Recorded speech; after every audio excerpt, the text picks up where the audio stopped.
G'day family, God's land down under here. I'm just coming on quickly to give an update, some extra information on the video that I previously made. You can see it at the top of the list there. I left out a whole block of information for some reason. I think it's just situational because I'm trying to do these videos in a caravan with not many resources, not even a desk to sit at, and so I don't have a lot of notes around me. But anyway, I'll explain what I meant. Now, in the previous video, I said that the 180 days from where Mike sees the head of the year, March 16, counting backwards, brings us to September 17. But I said in that video, for some reason, that that's Mike's old head of the year. And it's not. And I know that it's September 24th. But the information that I left out in my rambling was the fact that I previously saw Esther as the key to the rapture, and I have done for a long time. I made some videos on it over 12 months ago. But I saw the rapture in Esther occurring somewhere around the point where Esther was brought before the king. Esther, sorry, keep saying Aussie Esther. Anyway, I thought the rapture would occur somewhere around where Esther was brought before the king, and there was the golden scepter which she touched, and a pardon was given, and all this sort of thing.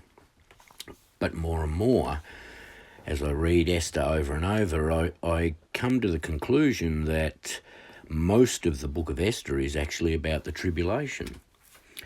In fact, it mirrors what we expect during that 7-year tribulation perfectly. Israel being surrounded and, miraculously spared from death, as the Jews were in the book of Esther. That overlays typologically perfectly with the army surrounding Israel, at the Battle of Armageddon, etc.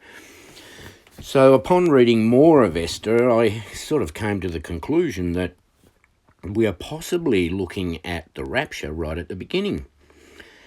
So 180 days, and then the 7-day feast representing the 7 years of us in heaven, the marriage supper of the Lamb, the 7-year tribulation. So getting back to Mike's date, the information that I left out was the fact that 180 days back from Mike's March 16 brings us to September 7.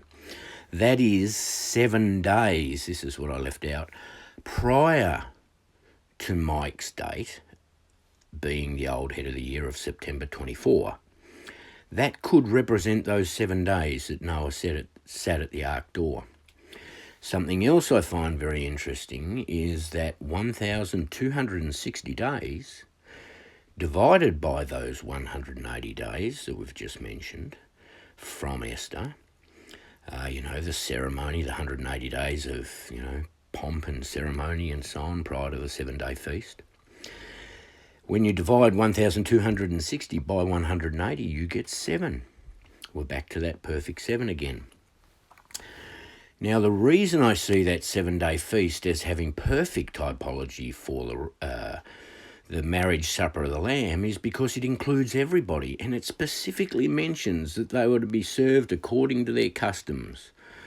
In other words, it was an all-inclusive feast. That is very much how we are as Gentiles. We have been grafted in to Israel, so to speak, from all nations and tongues. So that's just a little bit of extra information that I thought I needed to add because I left it out of my last video and incorrectly rambled on stating that the old head of the year was September 17 when it isn't. As I just mentioned, the point I left out was it is exactly 7 days difference, and the 180 goes into 1,267 days so nicely, and we have as in the days of Noah and as in the days of Lot. So we're expecting things to be similar to Noah. So a typology of a 7-day wait also fits perfectly right there from September 17 to September 24, Mike's head of the year as old head of the year as he calculated it.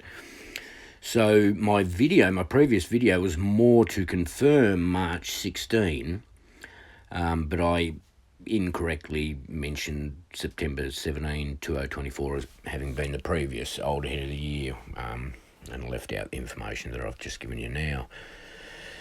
So I think that's, for me, it's more confirmation, and that's what I wanted to get across in the last video, because there isn't exactly a 7 days difference, and 180 goes into 1260 so nicely 7 times.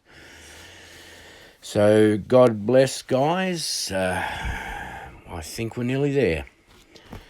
We can only pray that we're found worthy to escape all these things, and we know that the only way that we can escape all of these things is to truly understand that our works are but filthy rags, and it is only by the grace, the blood and the sacrifice of our Lord Jesus Christ that we can enter into this covenant with God.